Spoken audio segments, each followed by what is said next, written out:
Graça e paz, irmãos. Dando continuidade ao estudo do Salmo 119, chegamos na penúltima parte dos versos 161 a 168.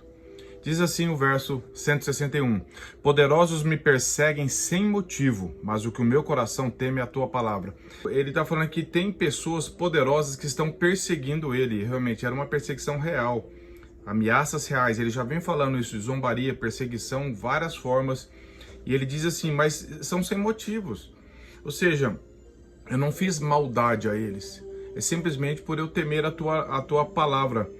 Mas se por um lado, o lado externo da vida de Davi corria perigo, por outro lado, o temor a Deus no coração dele o fazia ficar seguro. Ele diz assim, mas o que o meu coração teme é a tua palavra. Eu não temo essas perseguições, elas são reais. Não fico contente com elas, mas o meu temor ao Senhor é muito mais forte. Então, Davi não tinha temor de homens, Davi tinha temor de Deus. E o temor maior expulsa o temor menor, essa é a regra. Quanto mais nós tememos a Deus, mais os outros medos vão indo embora, vão se colocando cada vez mais nos seus lugares. Olha aqui que Spurgeon diz: quão pequenos ficam as coroas e os cetros no juízo daquele homem que percebe uma realeza mais majestosa aos mandamentos do seu Deus. Nós não seremos desencorajados pela perseguição, nem ela nos conduzirá ao pecado, se a palavra de Deus tiver continuamente seu poder supremo sobre as nossas mentes. Fecha aspas. Essa é a primeira verdade do verso 161.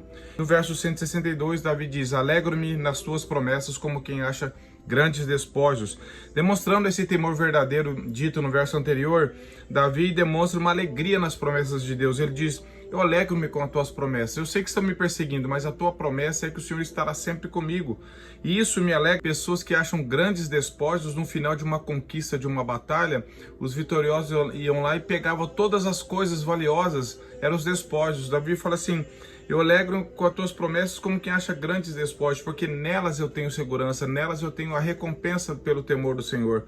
Então Davi não está preocupado a princípio com o livramento dele pessoal, ele está preocupado em guardar a palavra de Deus e saber que essa palavra traz uma alegria e um benefício incomparável para ele.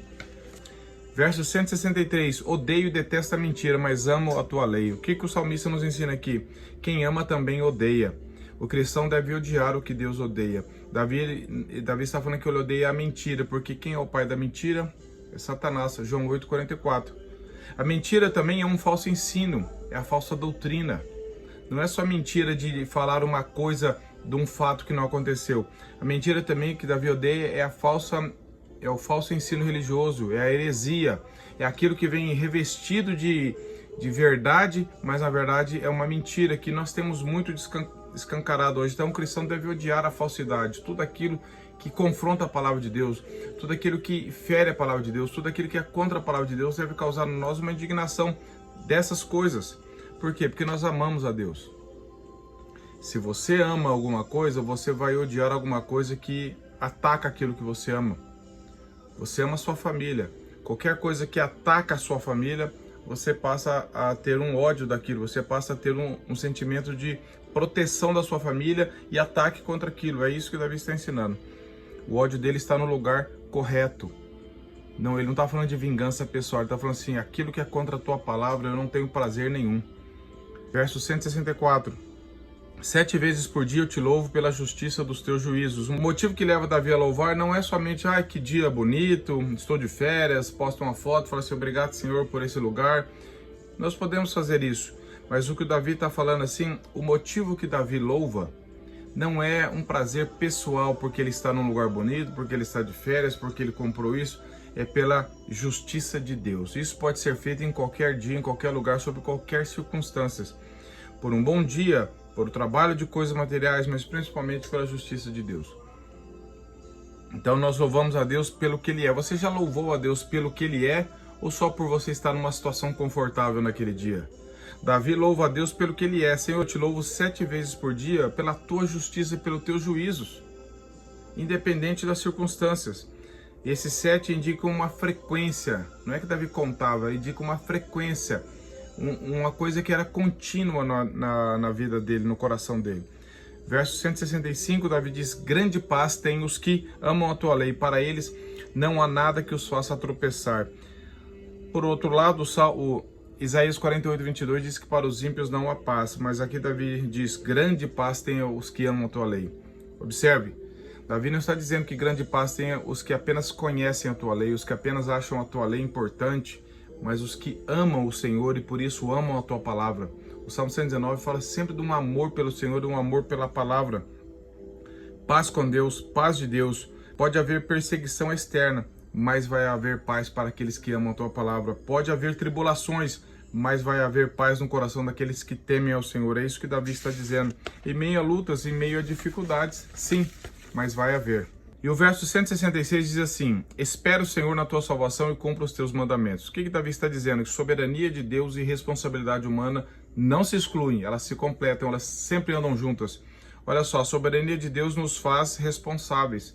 Davi diz, eu espero o Senhor na tua salvação, porque eu sei que a salvação, ela se dá, ela se mantém e ela se completa somente pela tua soberania, pela tua vontade. Mas, enquanto isso, eu cumpro os teus mandamentos. Eu não vivo de forma negligente diante do Senhor. Eu não fico sentado, passivamente esperando.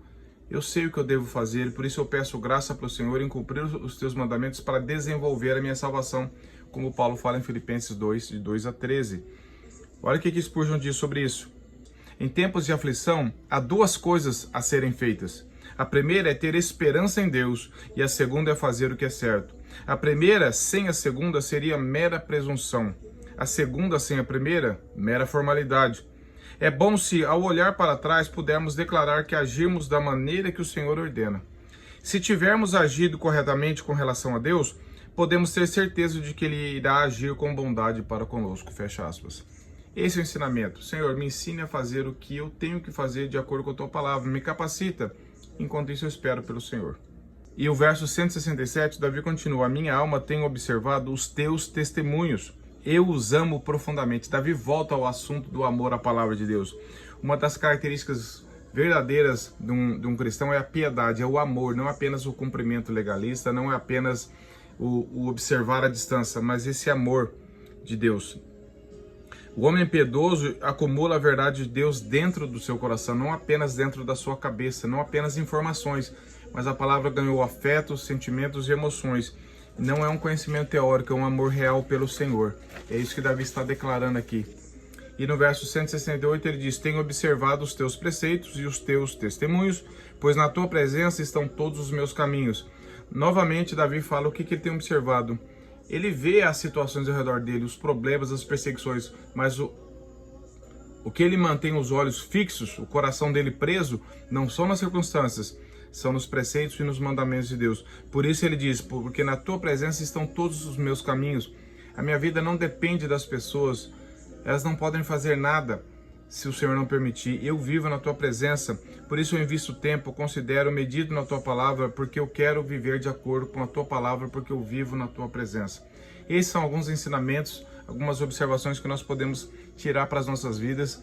Que Deus se revele cada dia mais e nos dê graça para viver nessa dependência e nesse amor pelo Senhor. Deus abençoe você.